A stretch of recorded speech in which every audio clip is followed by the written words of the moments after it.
ہماری آج کی پروکار تقریب میں قومی صدر ہمدرد نونہال اسمبلی اور صدر ہمدرد فاؤنڈیشن پاکستان محترمہ میم سعدیہ راشد صاحبہ تشریف فرما ہیں۔ میم، ہم آپ کو دل کی اتھاہ گہرائیوں سے خوش آمدید کہتے ہیں۔ اہلم و سہلم و مرحبا۔ میم، آپ سے التماس ہے کہ آپ نونہالوں کو اپنے صدارتی خطبے سے مستفید فرمائیں۔ بسم اللہ الرحمن الرحیم۔ السلام علیکم۔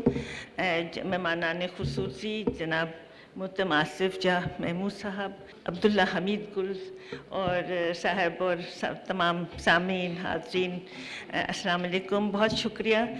وہ میں اب کچھ سمجھ میں نہیں آتا میں کیا بات کروں۔ تقریر تو میں نے رکھ دی کہ وہ تو پڑھنا کچھ اس وقت مناسب بھی نہیں ہے۔ میں یہ چاہ رہی تھی کہ تھوڑے تھوڑے حکیم صاحب کے ساتھ جو میرے گوشے ہیں وہ میں بتاؤں کہ وہ کس طرح انہوں نے تربیت کی میری، اور تھوڑے سے ان کے، جیسے ابھی نعیم صاحب نے کہا ان کے مزاح کی بھی ایک حص تھی ان میں۔ تو انہوں نے ایک دفعہ ہمارے ایک ڈرائیور تھے جن کا نام فرانسس تھا، تو آخر کے دنوں میں سالوں میں حکیم صاحب نے جنا کیپ اوڑھنی شروع کی۔ تو ایک دن وہ کسی تقریب میں گئے، بھول گئے کیپ، تو کہنے لگے واپس آ کے، فرانسس تم بڑے عجیب آدمی ہو، تم نے مجھے، میں ٹوپی نہیں پہن کے گیا تو تم نے مجھے بتایا نہیں، شام میں آپ کو اشارے کر رہا تھا۔ تو کہنے لگے میں کوئی عورت ہوں جو تم مجھے اشارے کر رہے تھے۔ ان میں ایک مزاح کی حص تھی جو بہت کم آتی تھی مگر ضرور سامنے آ جاتی تھی۔ ایک دفعہ مجھ سے کھانے کی تقریب ہوئی تو مجھ سے کہنے لگے تم تو مہمان سے زیادہ کھا رہی ہو۔ وہ خود اتنا کم کھاتے تھے کہ ان کو لگتا تھا میں بھی کچھ زیادہ ہی کھا رہی ہوں۔ کہنے لگے اب جب کبھی کوئی مہمان ہوتے ہیں اور میں خاطب کرتی ہوں تو مجھے فوراً یاد آتا ہے ان کا جملہ کہ تم تو مہمان سے زیادہ کھانے لگی ہو۔ اسی طرح چھوٹی چھوٹی باتیں میں آپ کو بتاؤں گی ان کی۔ میں جب اسکول میں جانا شروع کیا میں نے، تو ہمارے گھر میں ماشاءاللہ گاڑی بھی تھی، ڈرائیور بھی تھے، مگر میں اسکول بس میں جاتی تھی، اور اسکول بس مجھے صبح 7 بجے لے جاتی تھی گھر سے، اور اسکول کے اوقات جو تھے وہ 3 بجے تک تھے۔ تو میں 4 سوا 4 بجے گھوم گھام کے سب کو چھوڑ کے سب سے پہلے مجھے بس لیتی تھی، سب سے آخر میں آ کے اترتی تھی۔ مگر یہ ہمارے گھر میں یہ نہیں ہوتا تھا کہ ہائے ہماری بچی کہاں گئی، کہاں سے آئی ہے، بھوکی تھی، پیاسی تھی، یہ کوئی نہیں۔ میں نے کبھی اپنی والدہ کو یہ کہتے نہیں سنا کہ تم نے کچھ کھایا کچھ پیا۔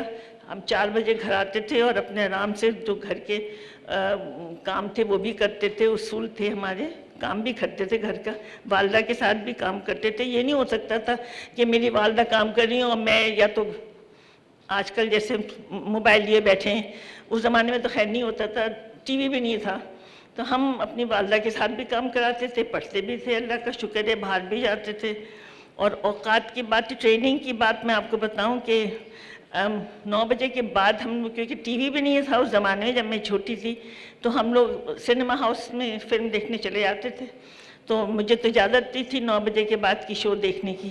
تو ایک دفعہ میرے ماموں جان آئے حیدرآباد سے، انہوں نے کہا چلو فلم دیکھائیں، ہم ان کے ساتھ چلے گئے سوچ کے ماموں جان کے ساتھ جا رہے ہیں۔ تو بھائی جب ابا جان کو پتہ چلا تو 6 مہینے کے لیے فلم بند، ہم سنیما ہاؤس نہیں جا سکتے تھے، کہ یہ ان کا اصول تھا کہ جو ان کا، اچھا میری والدہ بالکل جو میرے ابا جان کہتے تھے اس کو فالو کرتے تھے، کبھی ان میں اس بات پہ اختلاف نہیں ہوا کہ بچی کو کیا سکھانا ہے اور کیا نہیں سکھانا۔ ایک ہی تھی میں اپنے گھر میں، اور اپنا کام خود کرنا بھی سکھایا انہوں نے، بلکہ وہ خود جب اپنے کپڑے دھوتے تھے تو ہم بھی خود بھی دھو لیا کرتے تھے۔ بلکہ میرے جب داشر صاحب سے میری شادی ہوئی، جب انہوں نے مجھے دیکھا تو مجھ سے کہنے حکمت نہیں ہوتی تو پھر دھوبی ہوتے سب۔